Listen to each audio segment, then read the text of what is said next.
Praise lord. ప్రభువైన యేసుక్రీస్తు నామములో అందరికీ వందనములు. ఈ దినము దేవుని వాక్యంలో నుంచి కీర్తనలు 139వ అధ్యాయము 23-24 వచనాలు. దేవా, నన్ను పరిశోధించి నా హృదయమును తెలుసుకొనుము, నన్ను పరీక్షించి నా ఆలోచనలను తెలుసుకొనుము. నీ కాయాసకరమైన మార్గము నా యందున్నదేమో చూడుము, నిత్య మార్గమున నన్ను నడిపించుము. ప్రియమైన వారలారా, దావీదు యొక్క ప్రార్థన, దావీదు యొక్క మొర, దావీదు యొక్క మనవి ఇట్లా ఉన్నది. ఏమంటున్నాడు? దేవా అని మాట్లాడుతూ, నా యందు నీకు ఆయాసకరమైన మార్గము ఏదైనా ఉన్నదేమో అని మాట్లాడుతున్నాడు.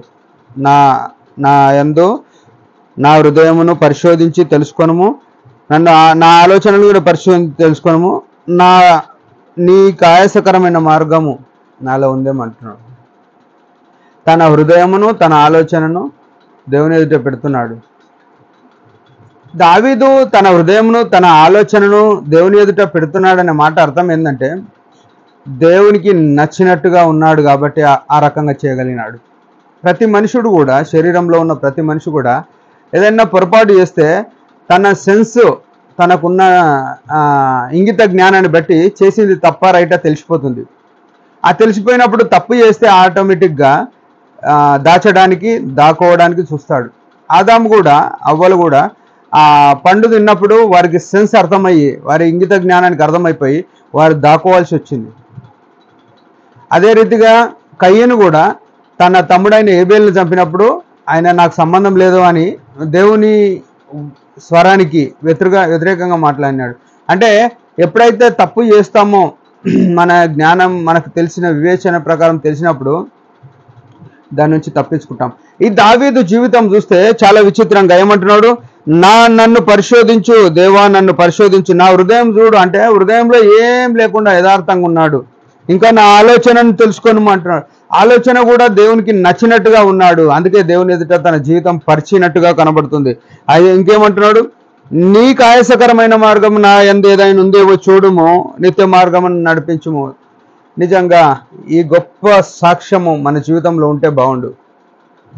మన జీవితాల్లో ప్రభువా నీకు ఆయాసకరంగా నేను బతుకుతున్నానా అని ఎప్పుడైనా అడిగినామా? బతుకంత ఆయాసంగానే నడుస్తాం. యెషయా గ్రంథం 1:5 రాయబడ్డట్టు నిత్యము తిరుగుబాటు చేయొచ్చు. మన జీవితాల్లో నిత్యం తిరుగుబాటు చేయొచ్చు, మీరు ఇంకా ఎలా కొట్టబడదురు అని రాయబడ్డది.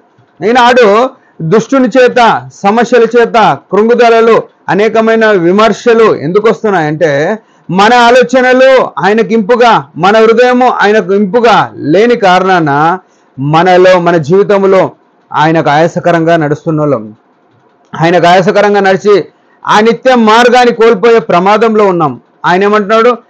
నీకు ఆయాసకరమైన మార్గము నా హృదయంలో ఉంటే తీసేసి నిత్య మార్గమును నడిపించు. నిత్యుడు యేసుక్రీస్తు ప్రభువే. యేసుక్రీస్తు ప్రభువే మార్గము, సత్యము, జీవముగా వచ్చినాడు. ఆ యేసుక్రీస్తును అనుసరించి నడవడానికి పేతురు పత్రికలు రాయబడ్డట్టు తన అడుగు జాడలయందు మనం నడుచుకునవలెనని అని రాయబడ్డది. ప్రభునందు ప్రియమైన వారారా, ఆయన అడుగు జాడలు మనం ఎరుగుతున్నామా? మొట్టమొదట మన హృదయము దేవునికి సరిగా ఉందా లేదో చూసుకోవాలి. మన ఆలోచనలు దేవునికి ఇష్టంగా ఉన్నాయో లేదో చూసుకోవాలి. ఆ తర్వాత మనం చేయాల్సింది ఏంటంటే, ఎక్కడైనా పొరపాటు ఉందేమో అని దేవుణ్ణి అడిగేవరమై ఉండాలి.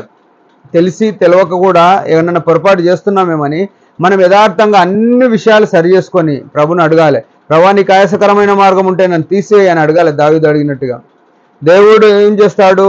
మన ఆయాసంలో తీసేసి నీతి మార్గమున, నిత్య మార్గమున, యేసుక్రీస్తు యొక్క అడుగు జాడల్లో మనం నడిచే వారంగా నడవడానికి దేవుని ఆత్మ మనకు సహాయపడేదిగా ఉంటుంది. ఈ లోకంలో ఎన్ని దినాలం బతికినాం అనేది లెక్కకే రాదు. పరలోకానికి పోతున్నామా అనేది లెక్క వస్తుంది. నిత్య నాశనం నుంచి తప్పించబడి నిత్య మార్గంలో నడవడానికి ప్రభు యేసుక్రీస్తు ప్రభు రక్తంలో కడగబడ్డాం మనం. ఆయన శిలువ రక్తం చేత కడగబడి విమోచించబడిన ప్రజలం మనం. ఆయన నీతి మార్గంలో నడవడానికి మన ఆలోచనలు, మన హృదయమును జాగ్రత్త పెట్టుకొని ఆయన మార్గంలో నడవడానికి ప్రభు ఎదుట మనల్ని మనం తగ్గించుకొని ప్రాగ్ధేయపడి ప్రార్థన చేద్దాం. మనల్ని సరి చేసి ఆయన నడిపించే సమర్థుడు.